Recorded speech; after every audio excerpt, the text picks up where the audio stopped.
Once again, audio test 1 2 1 2 1 2 audio tests from the EB room. And, nous avons besoin de la traduction française aussi pour quelques mots. Audio test 1 2 1 2 1 2 audio test.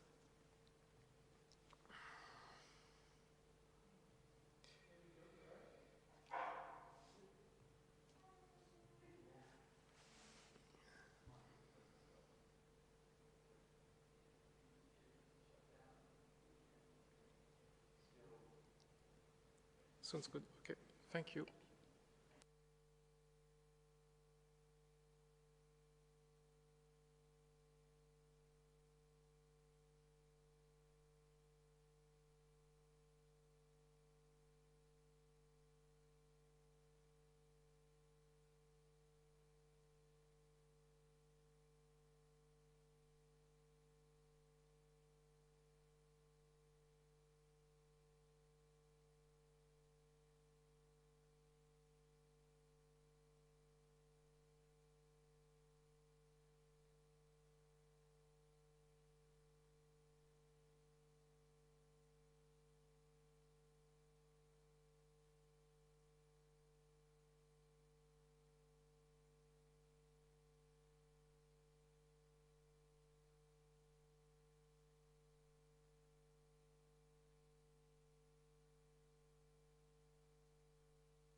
We're going to do a very quick audio test now, if we can, with Mayor Lopez. Do you hear us okay? I hear you perfectly. Thank you so much. Thank you so much for joining us, and sorry for the delay. Could we do a check very quickly now with Mayor Sowa? Do you hear me, sir?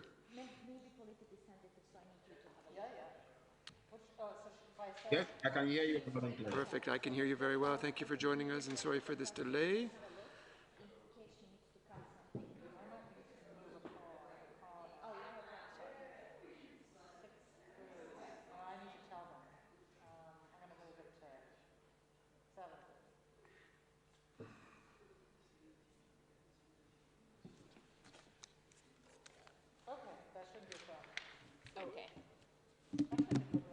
Okay, so we're slowly getting ready here.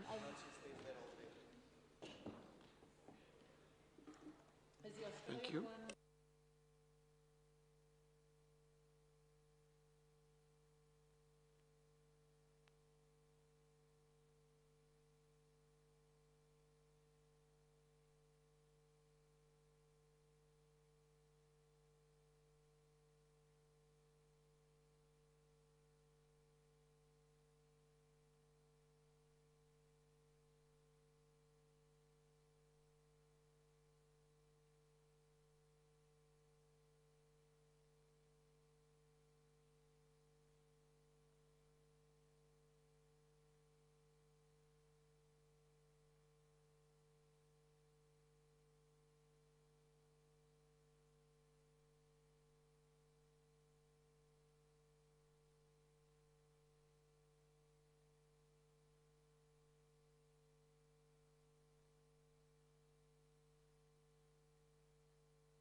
Hello and good day to wherever you're listening to us today. It is Friday, 15 March 2021.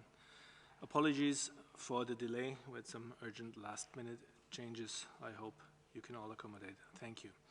My name is Christian Lindmeier, and I'm welcoming you to today's Global COVID-19 press conference with a special focus on the equitable vaccine rollout in cities. We have simultaneous interpretation available in the 6 official languages: Arabic, Chinese, French, English, Spanish, and Russian, plus Portuguese and Hindi. Today's press conference will include 3 special guests representing the C40, a network of the world's megacities to discuss equitable vaccine rollout in cities. My pleasure to announce Adie Sowa, Mayor of Accra, Ghana; Claudia Lopez, Mayor of Bogota, Colombia; Iwan Aki Sawyer, Mayor of Freetown in Sierra Leone. Welcome. Now let me introduce to you the participants here in the room. We have, of course, Dr. Tedros Adhanom Ghebreyesus, WHO Director General; Dr. Mike Ryan, Executive Director of WHO's Health Emergencies Program; Dr. Maria van Kerkhove, Technical Lead on COVID-19; Dr. Bruce Aylward, Special Advisor to the Director General and Lead on the ACT Accelerator. And we have Dr. Rogerio Gaspar, Director for Regulation and Pre-Qualification. We have a couple of colleagues online, for example, also Dr. Sosifal, Assistant Director General for Emergency Response. With this, I hand over to the Director General for the opening remarks and the welcomes. Thank you, Christian. Good morning, good afternoon, and good evening. After 6 weeks of declining cases in January and February, we're now on track for a 4th consecutive week of increasing cases. For the moment, the number of deaths is still declining, but at a slower rate. Cases are increasing in most regions. These are worrying trends as we continue to see the impact of variants, opening up of societies, and inequitable vaccine rollout. As you know, WHO's Global Advisory Committee on Vaccine Safety met this week to review the data on blood clots and low platelets among some people who received the Oxford AstraZeneca vaccine. The committee has concluded that the available data do not suggest any overall increase in clotting conditions following administration of the Oxford AstraZeneca vaccine. As a result, the committee has recommended that the AstraZeneca vaccine's benefits outweigh its risks, with tremendous potential for preventing infections and deaths from COVID-19. The committee's full statement is available on WHO's website and has been sent to media. We understand that people may have had concerns about the safety of the Oxford AstraZeneca vaccine. The question with any pharmaceutical or vaccine is whether the risk of taking it is greater or less than the risk of the disease it's meant to prevent or treat. In this case, there is no question. COVID-19 is a deadly disease, and the Oxford AstraZeneca vaccine can prevent it. It's also important to remember that COVID-19 itself can cause blood clots and low platelets. We urge countries to continue using this important vaccine. The AstraZeneca vaccine is especially important because it accounts for more than 90% of the vaccines being distributed through COVAX. While I'm pleased that almost 150 countries have now started vaccinating, we still face serious barriers in ramping up production and distribution. This afternoon, I spoke to leaders from Eastern Caribbean states. Although most of their countries have succeeded in preventing large numbers of infections and deaths, their economies, which rely heavily on tourism, have been decimated. They had a clear message: we need vaccines and we need them now. Next week, I'm planning to speak with my sister, Dr. Ngozi, Director General of the World Trade Organization, to discuss how we can overcome the barriers we face to boost production. Vaccine equity is particularly important in cities, especially where people live in crowded conditions and the risks of transmission are high. Cities are places where health can either be nourished or destroyed.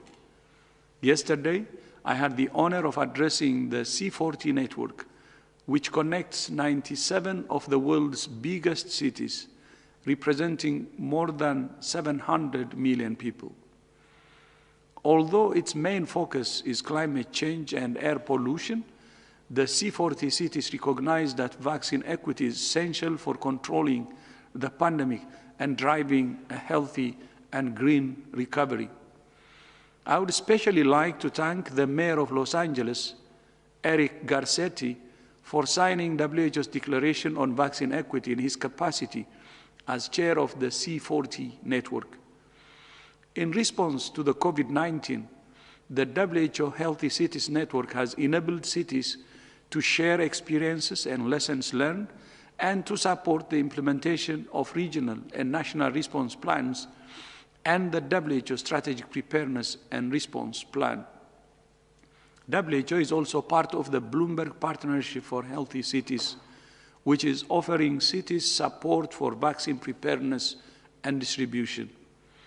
Today, we are honored to be joined by the mayors of 3 major cities. First, it's my honor to welcome His Excellency Mohammed R.J. Sowa, the mayor of Accra in Ghana, and the vice chair of the C40 network. Your Excellency, thank you so much for joining us today, and you have the floor.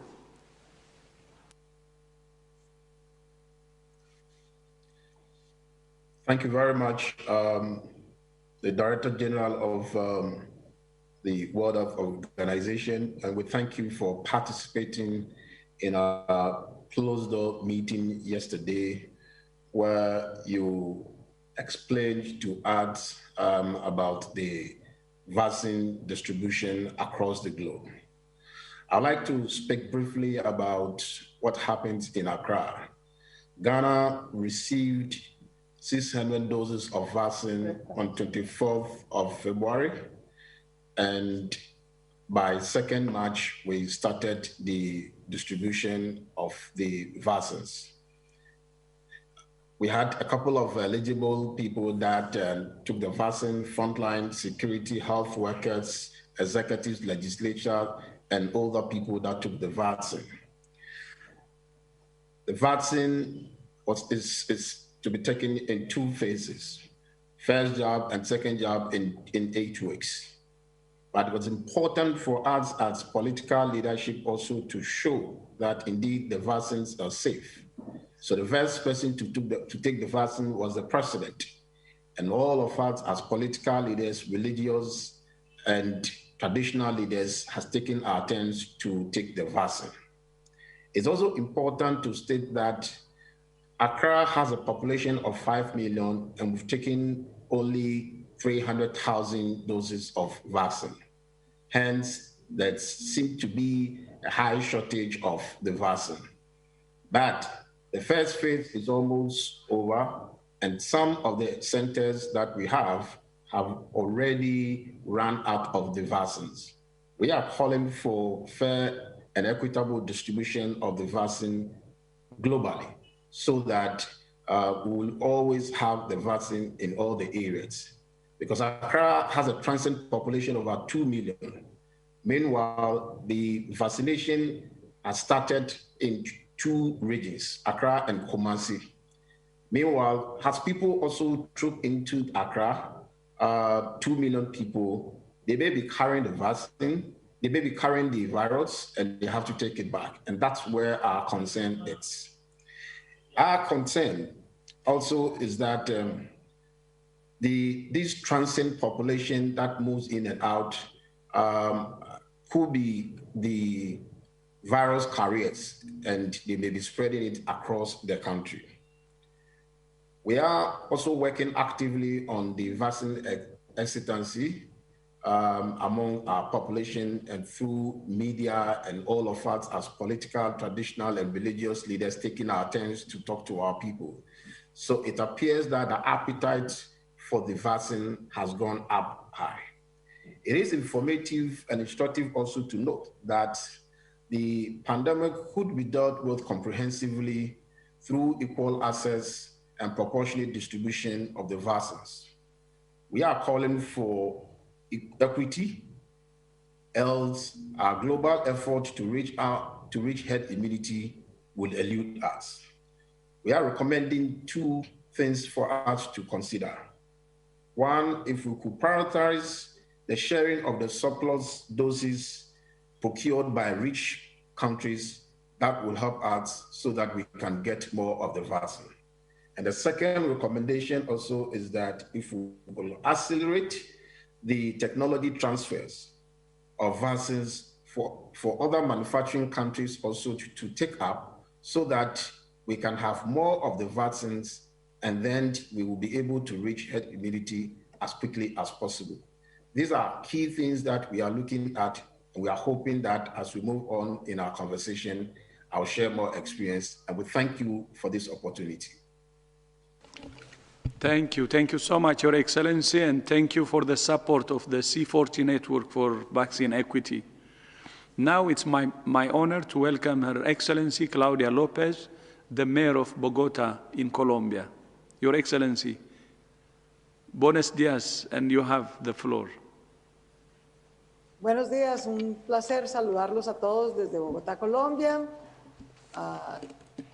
El señor presidente y directivo de la Organización Mundial de la Salud, mil gracias por esta invitación, y a los demás colegas, alcaldes de otras ciudades capitales, un abrazo para todos.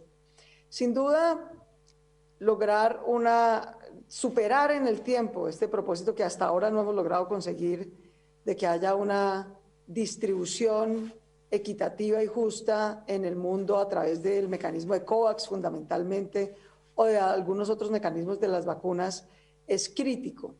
Pero también incrementar la capacidad de producción global.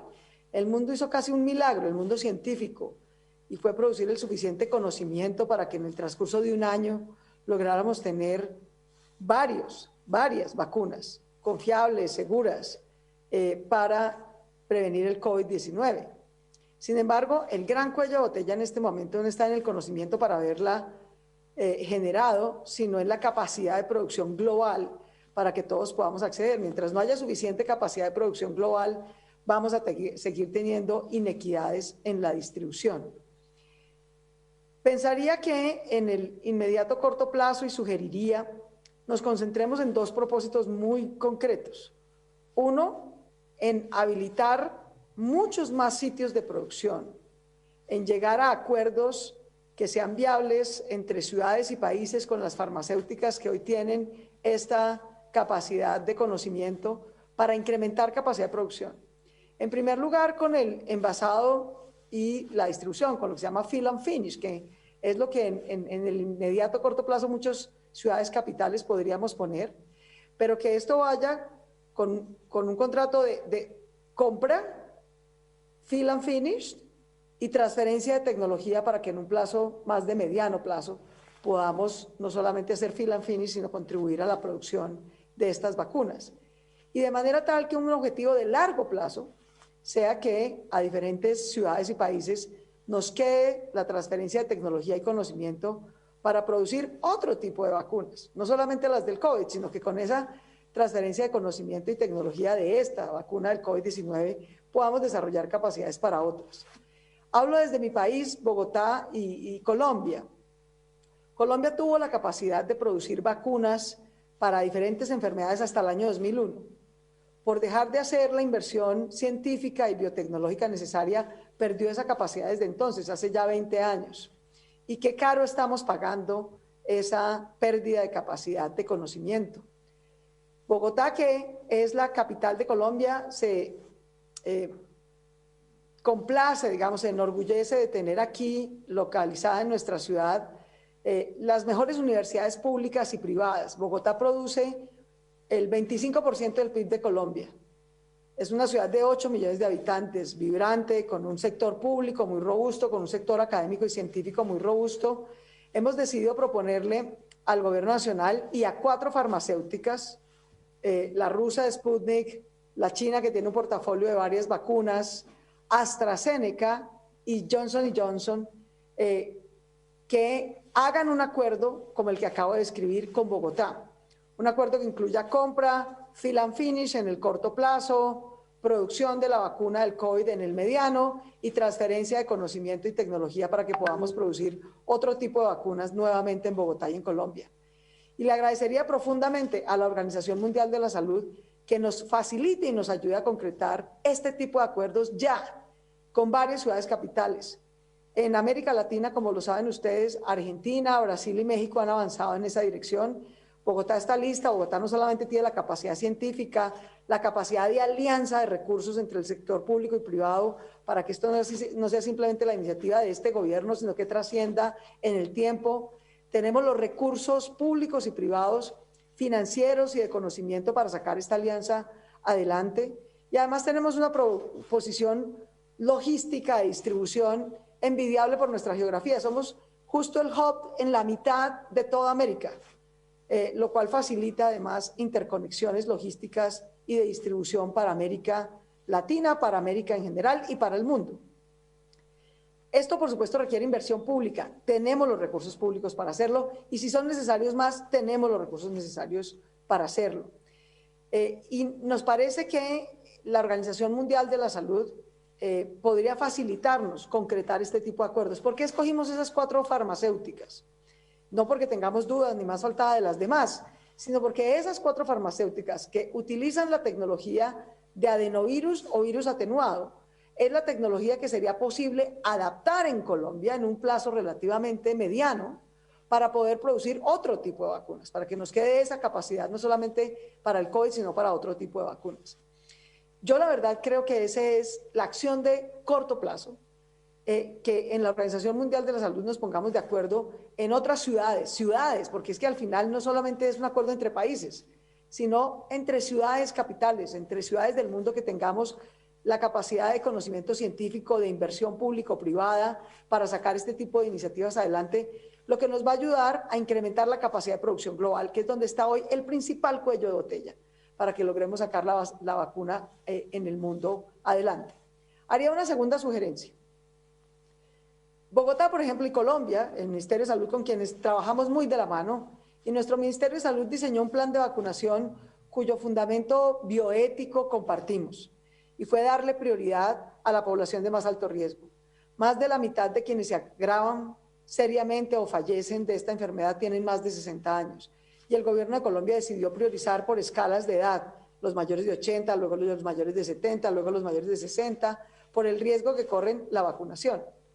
Sin embargo, en Bogotá, que somos una ciudad de 8 millones de habitantes, tenemos que vacunar para llegar a la inmunidad de rebaño casi a 6 millones de habitantes, apenas hemos recibido 300.000 dosis. Apenas estamos cumpliendo la primera y segunda dosis de los mayores de 80 próximamente y del personal médico de primera línea. A este ritmo no será suficiente. Necesitamos tener un plan de vacunación masivo, universal y sin barreras.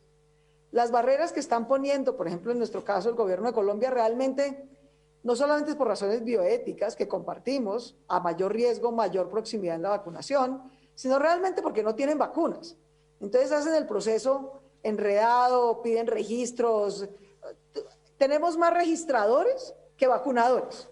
Con eso les puedo resumir hoy qué tan problemático se ha diseñado el proceso de vacunación en Colombia. Realmente, porque no hay vacunas. Si hubiera vacunas suficientes, seguramente el Ministerio de Salud estaría de acuerdo con liberar barreras y hacer mucho más fácil el proceso. Pero sí quisiera decir a propósito de el riesgo de un tercer pico que tenemos, como lo ha expresado ya la Organización Mundial de la Salud, que es absolutamente crítico que antes de mayo, por lo menos en América Latina, cada país tendrá sus velocidades, en Bogotá sin duda, hayamos vacunado a toda la población mayor de 60 años y a todo el personal médico. Para darles un sentido a las proporciones, eso en Bogotá quiere decir haber vacunado a 1.300.000 personas, es decir, 2.600.000 dosis en la mayoría de las vacunas que requieren doble dosis. Si enfrentamos un próximo pico de la pandemia, sin tener a los mayores de 60 y al personal médico vacunado, realmente estamos corriendo una crisis enorme.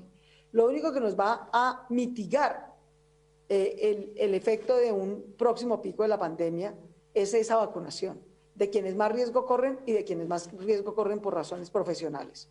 Igualmente, el retorno de la educación, para terminar en un último aspecto que está vinculado ya no solo a la salud, sino a la recuperación económica de nuestros países. Sin que puedan volver los niños al colegio presencialmente, no solamente estamos sacrificando a una generación en su educación, sino sobre todo a las mujeres en el desempleo, porque mientras no haya educación, no podrá haber plena reactivación económica. Y eso sacrifica a los adultos, pero especialmente a las mujeres. De manera que privilegiar también, junto al personal, después del personal médico, a los maestros y maestras, para que puedan vacunarse como sector, ya no por edad, sino como sector de cuidado, es fundamental para que la vacunación vaya de la mano de la reactivación económica de nuestras sociedades. Dejaría esas dos propuestas en concreto, que nos propongamos vacunar por lo menos a los mayores de 60 del personal médico para tener una mitigación del próximo pico de la pandemia que nos permita manejarlo, pero además que nos pongamos de acuerdo en ciudades. Insisto, Bogotá está lista y le agradecería mucho a la Organización Mundial de la Salud a que nos ayude a concretar convenios lo más pronto posible con los países y farmacéuticas que he mencionado: AstraZeneca, Janssen, la rusa, Sputnik y el portafolio de vacunas chino, porque tienen la tecnología que nos permitiría no solo en el corto plazo hacer fill and finish de vacunas del COVID-19, sino en el largo plazo volver a producir vacunas de diferente tipo y enfermedades desde Colombia. Muchísimas gracias.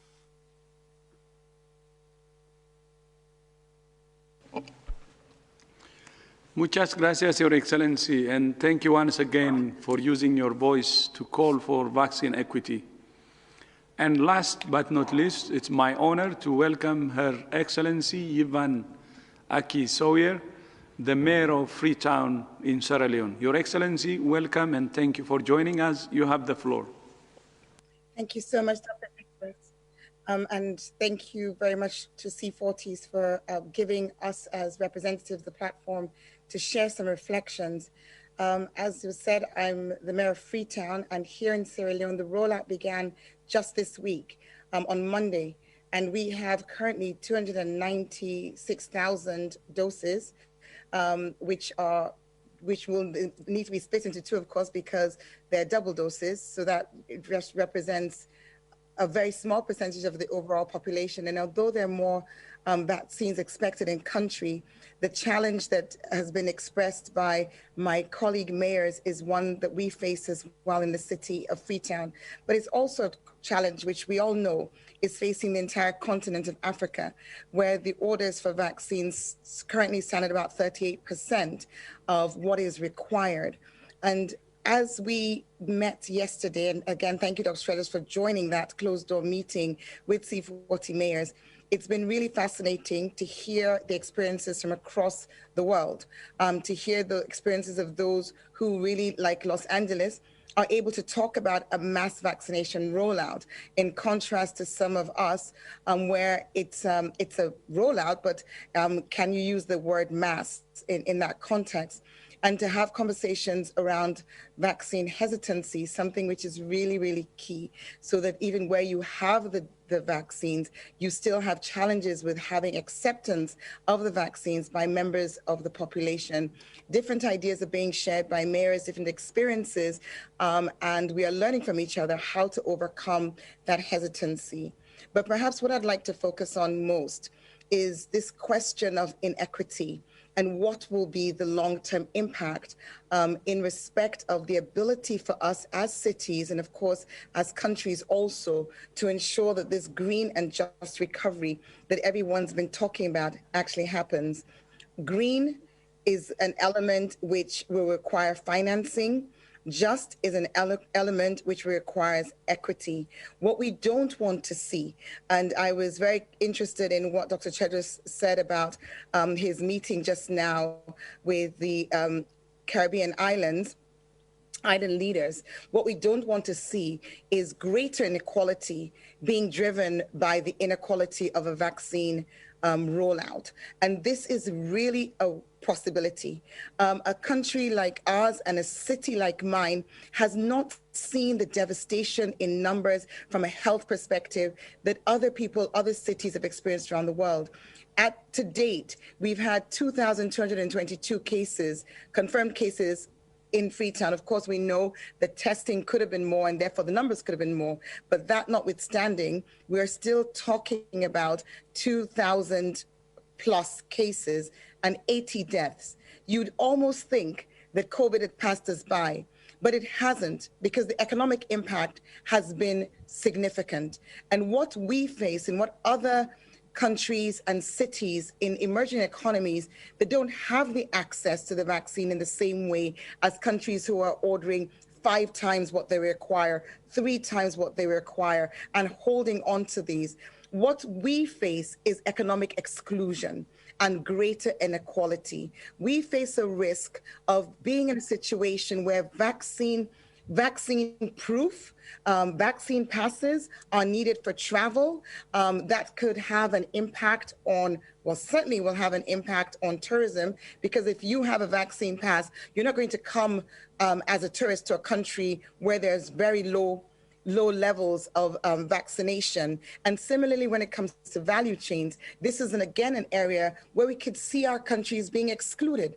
We could see our cities being excluded. So on behalf of C40s and speaking as a mayor from a city in the global south, which is really seeing this disparity played out, and we are very concerned about how it will move from a disparity in a vaccine rollout to reinforcing inequalities, reinforcing economic exclusion, and thereby putting everyone at risk. And I say everyone at risk because we all talk about leave no one behind, about the Sustainable Development Goals. And we all know that with climate change and climate action, we can't afford to leave anyone behind. Well, with the vaccine rollout, we really can't afford that either, because climate change, climate action needs to be financed. Reinforcing inequality of vaccine in the vaccine rollout, reinforcing inequality of economic positions will make it harder and harder for those of us in emerging economies to be able to pay for the really desperate climate action that we need to put in place, whether it's from adaptation or mitigation angles. And this will have an impact on everyone. So in closing, I'd just like to say again, we're so grateful that the COVAX is seeking to have an equitable distribution of the vaccine. Want to reiterate the importance of this happening, because if we don't, then we will not overcome this outbreak, this pandemic. It will just continue to move around the globe. And ultimately, those who are holding on to vaccine, those who have more than they need, will find themselves no better off, because, as has been said by the medical experts, variants will arise, the disease will, the virus will continue to spread. So this is the time for us to be determined to ensure this equity happens, equity on the vaccine rollout, and ultimately equity in terms of economic opportunities. Thank you. Thank you so much, Your Excellency, for your leadership. And thank you to all 3 mayors for giving us your time today. Finally, this Sunday marks the International Day for the Elimination of Racial Discrimination. 2020 will not only be remembered for the pandemic, it will also be remembered as the year when issues around racial injustice were brutally exposed. Like vaccine equity, racial equity must be an essential part of our shared recovery from COVID-19. Christian, back to you. Thank you very much, Director General, and thank you very much to our guests. I'll open the line for the questions now. As usual, please, if you want to ask a question or put in the queue for the questions, raise your hand with the raise your hand signal. We'll start with Sophia Mokoena from SABC South Africa, please. Sophia, unmute yourself. Thank you so much. The question is directed to the DG in particular. There were concerns on the continent on how Tanzania is handling the COVID-19 pandemic in terms of sharing information and transparency. To date, we haven't seen any reports in terms of the impact of the pandemic in that country. We now have a new president, Dr. Tedros. What is your view? Do you think there will be a time where Tanzania will open up and really be transparent about the impact of COVID-19 in that country? Yeah, thank you so much. First of all, I would like to use this opportunity to express our condolences and also sympathy to the people of Tanzania and the family of the late President Magufuli. From myself and all my colleagues in WHO. And also, I would like to congratulate the new president on her appointment. I have already stated this earlier today, actually. Look forward to working with the new president very closely and help them in any way possible. This virus has affected the whole world, and no country can say that we don't have the virus. I think working together and stamping this virus out of every country will be very important, and it starts from sharing information and also taking all the right measures to control the pandemic. Thank you very much, Director General. With this, we move to the next question, and that's Simon Ateba from Today News Africa, please. Simon, unmute yourself. Thank you for taking the question. This is Simon Ateba with Today News Africa in Washington, D.C. Dr. Tedros said the other day that even after COVID-19 is defeated, the trauma associated with it may linger for years to come. And here in the US, President Biden signed his $1.9 trillion American Rescue Plan a few days ago that includes billions of dollars for mental health this year, next year, and beyond. It is an example that other countries should follow around the world. How should countries begin to prepare now to deal with what will come after COVID? And what type of trauma are we talking about? Thank you. Thank you very much, Simon. Let me give this to Dr. Ryan, please. Simon, yes, and thank you for raising that. Certainly those countries that are not only investing in ending this phase of the pandemic, but looking to the future recovery, this is really important that both are seen as part of planning now. We commend all countries that are both looking to the ending the pandemic and to the welfare of their citizens and the recovery of their citizens, not just physically, but emotionally and spiritually as well. The Director General spoke to faith leaders this morning, not only about the mental and physical healing, but the healing that people need from within as well. So this is a very, very grave crisis we face going forward. We've seen not only a pandemic of the virus, a pandemic of misinformation and hate in many cases, and also a growing mental strain on people, and both in terms of the socioeconomic impacts, the impact of tragedy and loss, the loss of being able to move about and do your normal daily activities, the isolation and marginalization that many people have felt. So in order for countries to recover, there is going to have to be a plan for that. Health services need to come back online. Mental health services need to be invested in. They were massively underinvested in before this pandemic. They were already the Cinderella science of health, and I think we need to recognise that mental health is a major part of our capacity to recover from this pandemic. So yes, we need to plan for that recovery, not just economically, but as communities, as society. The Director General has said many times, we cannot leave anyone behind. We're doing that already. through the way in which vaccines are being distributed. We're seeing lots and lots and lots of people being left behind, and as Yvonne said, and greetings Yvonne, I think we last worked together in the front lines of Ebola response in 2014 and 15 in Freetown. There's a second inequity brewing, because there's not only the inequitous situation with relation to vaccine distribution, but if then the distribution of vaccine results in people not being able to move, or people being restricted in their social and economic activity, not because of a choice to take a vaccine or not, but by not having simple access to that vaccine, that will introduce further inequity, both between countries and for individuals within countries. So I do think we need to look now towards a plan that gets us beyond the pandemic as a major public health problem, and recognise that there's a lot more to heal than just bodies.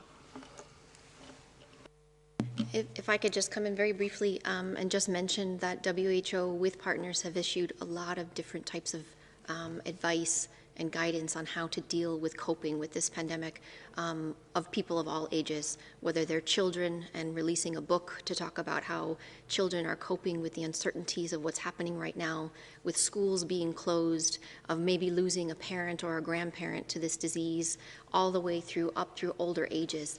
And so under the leadership of Devorah Castell and others at WHO, and again with partners around the world, looking at how we are coping with the stress during the pandemic, mental health and psychosocial considerations during the outbreak itself and beyond, looking at the impact on mental, neurologic, and substance use during the pandemic.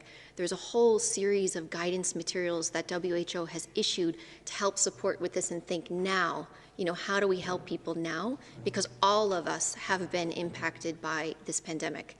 All of us have been either impacted directly by losing a loved one, or the uncertainties of losing jobs, not going to school, and just really not understanding how much longer we're going to have to deal with this. So the time to invest is now, the time to ensure that part of the recovery includes mental health, and put those investments in now. So we've offered some support in this, and again, we're working across many different partners. It's in all different languages, it's for all different age groups. But as an individual, if you need help, reach out. If you as an individual, reach out to loved ones and check in on them every day. Use the technology that you have to reach your loved ones. We say physical distance, we don't say social distance. And that's on purpose, because we need to find ways to connect with our loved ones around the world. And as an individual, find something that makes you happy every day. Whatever that may be, find some joy in every day, and take some time for yourself. It's okay not to be okay right now, but reach out. Reach out for some help, and those of you, contact your loved ones and make sure that they're okay. Thank you very much. And I would like to ask Yvonne Akisoya, maybe, the mayor of Freetown, if she wants to add here. Thanks. As I mentioned, the context here has been different, but yet there are similarities. It's been different from the health angle. And as Mike said, and yes, great to see you, Mike. As Mike said, there's been such an underinvestment in health facilities. And when it comes to mental health, that was already there. And where the mental health challenge is coming here, it's not so much isolation, because we've not been in the position of lockdowns for protracted periods of time. We've had 2 3-day lockdowns, and that's as extensive as it's been. We have had curfews, but it doesn't create the same impact. But there is still a huge pressure which comes from the economic toll. So the idea that we need to be investing in mental health and mental care comes back to the point that I made earlier. There need to be finances. It's really a chicken and egg, where you have an under-resourced health sector beforehand with very, very little by way of mental health support. And then you have economic pressure. We must get ourselves to a position where the economies can grow, where our economy can grow, so that you can really talk about investing in healthcare and mental health. Otherwise, we're not really going to move from here. Thank you. I would like to add, I'm glad the mayor raised the economic side of it. We had a meeting today with the leaders of many Caribbean countries. And I remember the presentation or the statement from the Prime Minister of Antigua and Barbuda, His Excellency Prime Minister Brown. He said his country actually lost 18% of its GDP just last year alone. And they expect the same impact this year. So as the mayor said, the economic impact on countries actually have a ripple effect on other social issues or health issues, including mental health. So the economic recovery will be very important. As she had said, it will be a chicken and egg. When people cannot have job opportunities, cannot have employment, cannot have some way to sustain themselves, then even having a mental health program in the package may not help. So some countries will be able to allocate funding to recover in a comprehensive way, addressing the health issues, the economic issues, and so on. But many countries will have difficulty in recovery because they don't have the resources or the economic capacity, or they will not be able to allocate money to their economic sector to recover. So that's why the involvement of the international financing institutions will be very, very important. And one thing that was proposed by the Caribbean countries is for international financing institutions to be open to concessional borrowing. So, and of course, the donor countries, high-income countries, will also have the obligation to help developing world to recover. So the economic support, financial support, will be very important, and the recovery can only be a recovery if it's addressed in a comprehensive way. Thank you. Thank you very much, all. I believe we have one question for the mayor of Bogota, and I'll call on Alejandro Villano from the online magazine mewisconsin.com. Alejandro, if you're there, please unmute yourself. Muchas gracias por tomar la llamada. Muchas gracias. Señor alcalde, en su propuesta usted propone básicamente producir vacunas para ayudar a la distribución y a la producción y a la distribución de vacunas ya aprobadas. Pero no sé si sepa que ya en muchos de los equipos de investigación que están trabajando con el COVID fuera de Colombia, la mayoría de personas que trabajan en su desarrollo son colombianos. No sé si es mejor pedir, y usted habla de que en el 2001 se congeló la investigación en Colombia, no sé si es mejor pedir que se cree un equipo de científicos colombianos para ayudar a la producción y la creación de una posible vacuna colombiana, aprovechando que en estos momentos hay interés económico y político en Colombia para crear esta opción.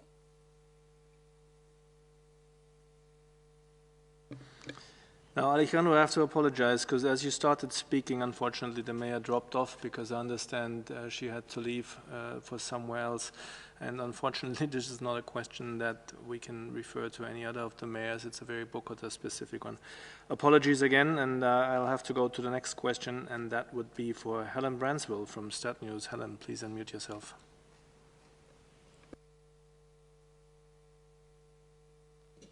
Thank you very much for taking my question.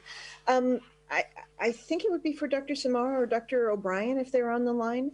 Much of the world's population may end up being vaccinated with the vaccines that have been produced by Chinese manufacturers or Russian manufacturers. Have any of those vaccines been submitted for EUL listing to WHO? If not, is WHO encouraging them to put, dossiers in and getting any kind of indication of whether they will be coming? Thank you. Thank you, Helen. I'll ask Dr. Rogerio Gaspar, Director for Regulation and Pre-Qualification here in the room, to take this. Thank you very much for the question. So answering directly to the two cases that were referred on the so-called Chinese vaccines, so Sinopharm and Sinovac, they have been submitted through the EUL mechanism to the WHO. They are currently under assessment.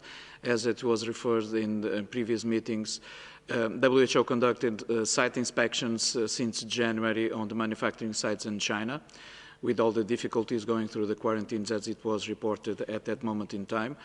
We are in the middle of the evaluation with a list of questions that were put to both companies to solve some of the issues detected during the GMP inspections. Those issues are being solved, so it's assessment ongoing, and we hope to conclude the process at some point during the month of April. Concerning the Gamaleya Institute product, there have been a number of discussions with the Gamaleya Institute and the company representing it. And currently the status is that the complete documentation for the EUL has not yet been submitted. But in the meanwhile, our pre-qualification team has been looking at different parts and components of the data that was submitted. But I have to refer that the complete set of data has not yet been submitted to WHO. Thank you. Dr. Bruce Elwood, please. Hi, Helen, and thanks for the question. As I think we've mentioned on previous occasion, WHO encourages all manufacturers of COVID-19 vaccines that may prove efficacious and safe in the battle against COVID to be submitted for consideration for emergency use listing. So while Rogerio referred to 2 or 3 specific products, in fact, we encourage all manufacturers, and we've even put in place a special process that Rogerio's team actually put in place and called for expressions of interest so that we could do rolling submissions as early as possible, as early as data become available, because our goal is to ensure that every safe, efficacious, quality-assured product can be assessed and made available to the world's population as rapidly as possible. So, Helen, extremely important question that you raised, because we're seeing everywhere, we heard from the mayors just now, from Yvonne, the others, about the tremendous demand for these vaccines.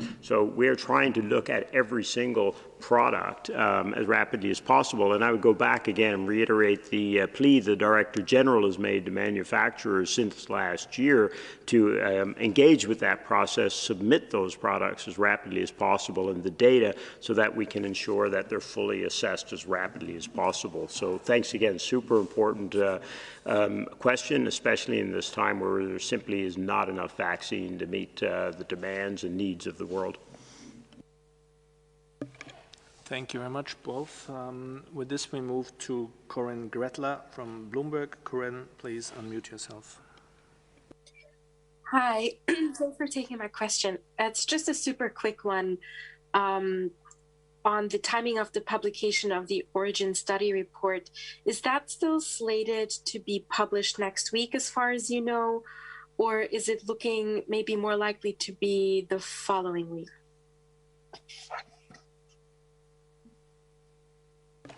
Yes, I believe we have Dr. Peter Ben Emberek, WHO expert on the food safety, and of course the international lead of the WHO-convened global study with us online. If so, Dr. Ben Emberek, please go ahead. Thank you. Yes, we're still working on the report, and as you can imagine, it's a complicated process, having the entire team, international team and Chinese team around the globe. So we are working with different time zones. So each time we are working on a part of the report, it takes time to get everybody on board. So there is nothing, there is nothing unusual in that it takes time to finalize such a long and big report. There are also, of course, the fact that we have to translate everything forth and back between English and Chinese. So it takes time, but we are hoping, and we are well on the way to be able to release the report next week. But again, without 100% guarantee. Thank you. Thank you very much. With this, we'll head to Stephanie Nebehai from Reuters. Stephanie, please unmute yourself.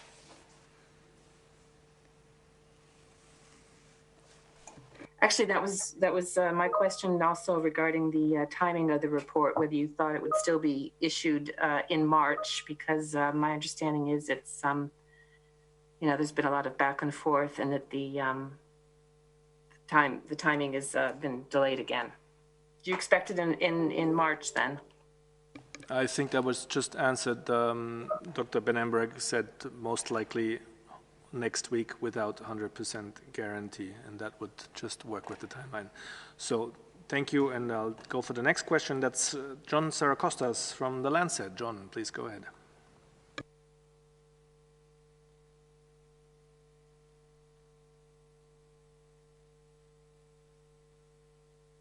John, please unmute yourself.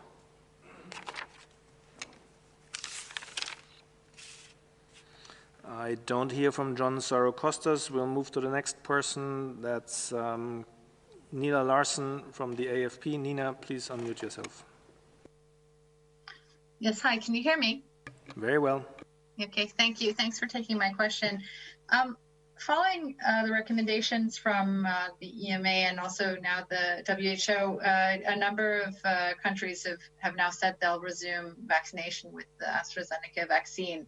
But I'm wondering how concerned you are that confidence in this vaccine in Europe and beyond may have been undermined by these on-off decisions that countries have made. If you could say something about that. Thank you. Thank you very much. Dr. Bruce-Elleman, please. Thank you very much for the question. Anytime you roll out a vaccine like this to millions and millions of people, there are going to be coincidental and other events that are going to happen in parallel with its rollout. And this has been the case with almost all products. And what the populations are generally looking for is that these get properly assessed, properly evaluated, so that their confidence can be assured. And in fact, I would think it's interesting. I spoke to a number of people, as you can imagine, about this issue, a number of people from general population, a more general population, meaning not us working in the response. And their general sense was, great, this thing, they actually had a greater confidence in the product because it had gone through such scrutiny over the last week in particular, through the EMA processes, through WHO's processes as well. And again, as we've said from the very, very beginning, we would continue to look at any signal whatsoever to evaluate these products. So of course there's going to be concerns that populations will have, but I think that the speed with which countries have taken on board the findings and then rapidly reinstituted the vaccination hopefully will help to assure populations that indeed these they should go forward with the vaccination. It's a great vaccine. It's one of the most important products in the rollout of these vaccines globally. So yes, always a risk that there will be a hit, but generally what people are really looking for are these things being properly assessed, properly evaluated, and that's really been the case with this vaccine. So hopefully populations globally are going to have even greater confidence that these vaccines are being properly scrutinized. I don't know, Ruggiero or Mike, if you have anything you'd add? Yeah, probably not going through the details of the data and referring everybody to the declarations on the websites of the European Medicines Agency and also WHO since this afternoon after the GAC subcommittee met today. Just to reinforce the increased level of international collaboration between the different regulatory authorities. During the entire week, there were a number of expert meetings, both at the European Medicines Agency, at the WHO, with cross-participation of expertise between those two groups. And this has been enlarged to other regions. Just to report that today at the GAC committee, for example, there were reports not only from the VG-base, global database on safety on vaccines and medicines, but also the participation of the authority from India, where is manufactured one of the important products that was being assessed. So the most important message here is this for the regulatory system and for the life cycle management of medicines or vaccines. This is a normal situation. It will happen every time that a medicine has some report being fundamental or not. The system works like this. The exposure that has currently is because the intensity of the exposure with COVID-19, of course, and some shortage of vaccines in some regions also. But the main message to take home is that the system is working, the assessment is being done, information is being updated both by EMA at the summary of product characteristics of the product that is approved. We are continuing with our regulatory process because EUL needs also now to integrate with the authorities from India and the Republic of Korea about some changes on the information package for the 2 vaccines that are produced under the EUL. So this is a normal situation under control by the regulatory authorities and with total transparency in terms of the communication of the events. Thank you. Thank you very much, and we'll have Dr. Ryan. I mean, just one point, because I think a situation like this also should cause us all to reflect and think. We've got, you know, a very concerned population out there waiting for the vaccines. These events and incidents occur. We have systems in place that we need to place faith in, and they've come through. But we also have to look, even you, our media, and you play a hugely important role in identifying issues, in identifying successes, and identifying shortcomings. But there was a tremendous media explosion around this event when there was very little information around that. And many, I think, political leaders came under intense scrutiny. They were being asked constant questions. There wasn't a definitive answer. And many chose that precautionary principle of shutting down the use of vaccine, which potentially further undermined the confidence in that vaccination. I remember, I think, at the last presser here, the first 5 questions at the presser were about AstraZeneca vaccine. So we all have to look at this and see how we can all do better in future. How can we get information out quicker that's more definitive?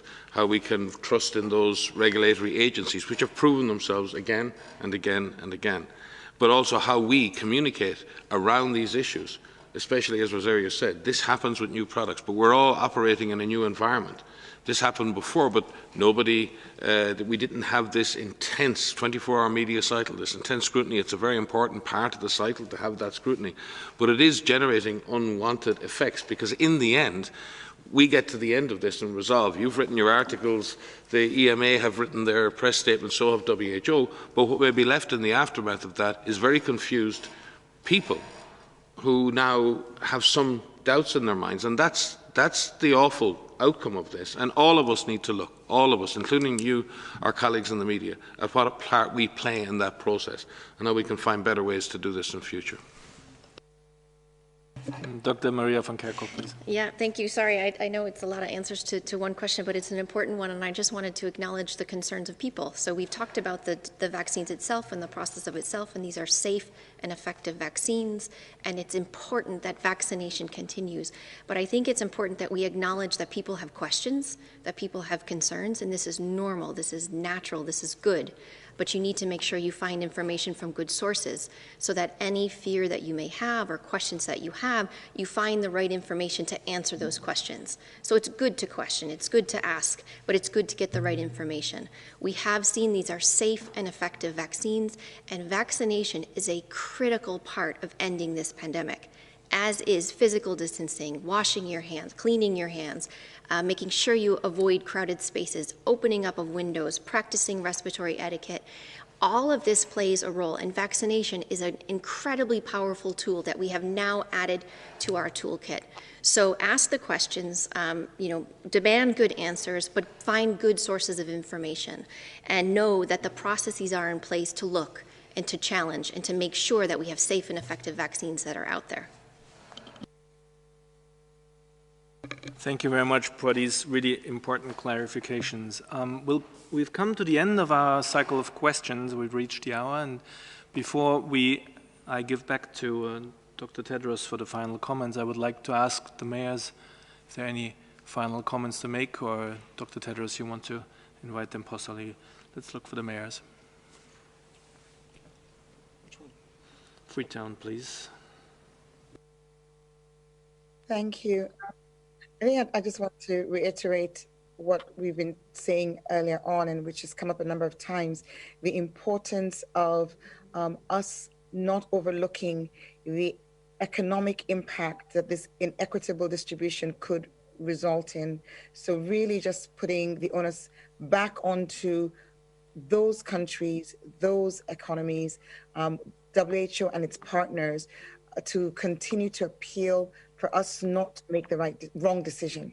This rollout has to be equitable. I think it was Dr. Tedros who said yesterday that we need to ensure that every country has some vaccine rather than some countries having all the vaccines. But that can't be underestimated, because the economic fallout, the economic inequality, economic exclusion will continue to compound problems of migration, climate inaction, and the unrest and challenges that come with deepened economic inequity. Let us not let this pandemic result in the opposite of a green and just recovery.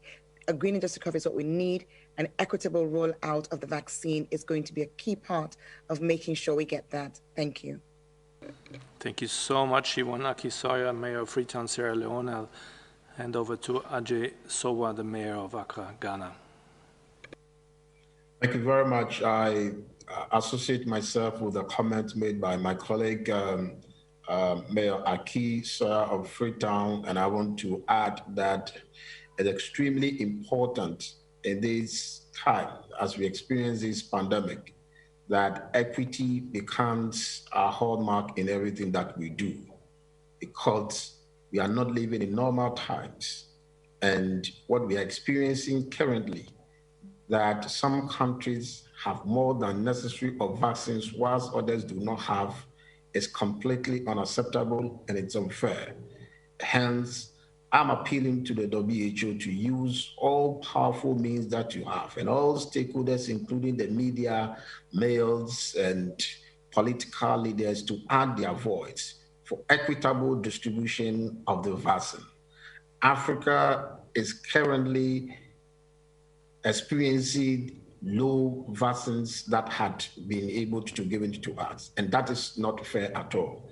I'm also adding that in order for us to get more vaccines, there are many manufacturing companies, and this is not a time to make money. This is a time to save lives. And I would like to quote our President, Nana Addo Dankwa Akufo-Addo, when he says that at this moment, we don't know how to bring back lives, but we know how to bring back the economy. Hence, every effort that we have made to be able to save lives should be done. I want to add my voice to the fact that we need to accelerate transfer of technology so that other manufacturing companies that are in any part of the world, including Ghana, to be given the opportunity to manufacture the vaccines for us in our various countries, so that we can have more and vaccine more people. We can reach herd immunity at the earliest possible, and we can go back to our normal life. I want to say that at this moment, the companies that had the vaccines, if there's an opportunity to compensate them, we should do so, but we shouldn't be focusing on how to make money out of the vaccine at the moment. And I hope that your meeting with the WTO next week should be more fruitful. South Africa and India made the effort. It was not successful, but we should keep knocking and pushing. I hope that it will be successful. Thank you. Thank you very much, Mayor Sowa. And as I mentioned before, Mayor Lopez from Bogota is unfortunately not with us online anymore. So before I hand back to the Director General for the final remarks, let me remind everyone that the